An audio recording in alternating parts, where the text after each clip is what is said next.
Hello, dear brothers and sisters. Once again, thank you very much to tuning in. My name is Kindama, and I'm your host. Yeah, please remember to subscribe, to give us a like, comment as well. Please, we do like and we appreciate.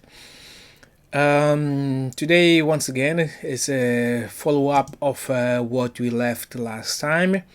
This is a series of 7 videos that I'm doing regarding the Angolan conflict that took place in this country. That was more than a decade ago now, past, I think. Oh, no. It's now more than 20 years since the that we say 2019 years. It was 2022 that and when we signed a peace process in the country. So I'm here in the Museum of Defense trying to remember a little bit of the things that the many younger generation didn't get a chance to see, this kind of the conflict that took place in the country. But here it shows, some of the pictures, exactly what it really I mean, it doesn't what real happened, but shows the figures, I mean, some of the information that was there in the past, like the weapons that they used, the kind of vehicles that they used, the airplanes and stuff like that. So that's exactly what here I came to have a look, and from there see all these pictures as well. I'll give you all the information that I remember and I know about this beautiful country. So as I said, that I'm here in the Museum of Defense. Here is some of the pictures that show the number of military personnel that I've got in the country. Especially this one here, the high rank on the in the army. Yeah, here as you can see, like as well, the army involved in several projects that are in the country. For example, the army always being called upon when there is a problem in the country, when there is no war, then it can be used, for example, for vaccination, going along the country, worldwide, national wide, to vaccinate people. And the most recently situation were the Angolan Luanda, the capital city. Sorry, the capital city was. Before I tell that, this is the bust of the former president, the first Angolan president, called Dr. Antonio Agostinho Neto. Yeah, so yeah, what I was saying is um,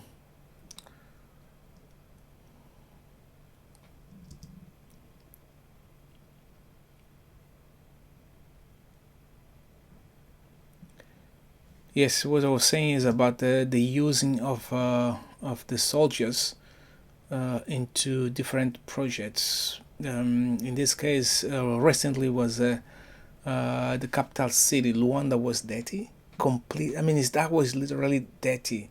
In a way, you find the trash every corner of the city, and then yeah, they had to call the army in order to help reduce or clean up the city.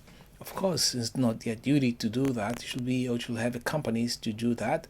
But in certain circumstances, they use the soldiers in order to do this kind of pressure. But I hope people will be able to learn, and the government as well will be able to learn in order to, taking care of the things that is need to be taken care, and the soldiers to be ready for more useful thing. I mean, cleaning up the city or tidying up is always useful. That is true, but not putting soldiers there, take a broom, clean up the city when they're supposed to be done. These things long term and in a more respectable way. Yeah, here we can see more cars produced by Russia. You know, Here we've got a gas. I think that's the car called gas, and was as well. Yeah, I think that's they call this kind of car. Um, yeah, this is a gas 66. I remember this guy here. This was every street in Angola was this kind of cars. Doesn't matter if they're on operation or not. This type of car was used. I know you could see every single street. I mean, in every single streets, they were there. Just for sure, this for scaring people. I mean, they were always there. Special this one here was special this car here, which is more, this Jeep were easier to maneuver in all the city. Was always, I mean, there was a terror that we live in that time, and this one here was more, in this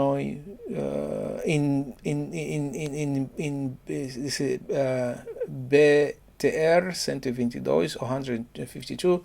This was more in the bush in this area in the barracks where they kept. There were not that many in the city like those two cars over there, and the others that you'll be able to see or already showed you there. That's this car was always, I mean, it was constant in the city. I mean, people were living in fear. There was a constant fear because you see always people with soldiers and weapons, and until the time where people were kind of feeling that this is kind of normal, but you were in constant fear. For example, when I left Angola, living in South Africa, I was always scared at night because whenever I hear kind of explosion of people, for example, setting up a firework, I was always afraid because that is, every time you have got in the brain is a war, is a weapon. I mean, until today, I still kind of feel like a little scared. I'm always afraid of weapons. I'm always afraid of that. So yeah, and you can see the difference. For example, the younger generation who grew up this time here, they don't have a problem to go and fight someone who've got a weapon. They don't, you know. So yeah, that is what really programmatic. Yeah, here you can see another of the status of these Portuguese, those guys who came here all those years. Do you know that there was a point in time in this country where, because of taking away the people from Angola to Europe or America, there came a point where there was more Portuguese than natives? So they took so many people they took so many people and the country completely kind of empty, and there were more Portuguese than locals. They, I mean, sold all these people across the planet. And that's why now you can see our brothers from United States is still looking and not only America, other part as well. They're still looking to find their ancestry link. Where do they come from? Because they really, I'm sorry about this. This is where makes me painful to know about these people looking which tribe, where they come from, and this is really really sad to know that. And then it happened in a way that in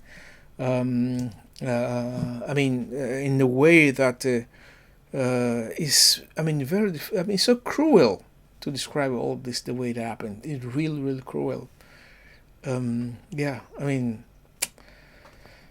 man, yeah, not to be so emotional, but I will just leave the clip to roll, and then yeah, I will come back on the next video, because the way this Portuguese did for the people, it was really sad.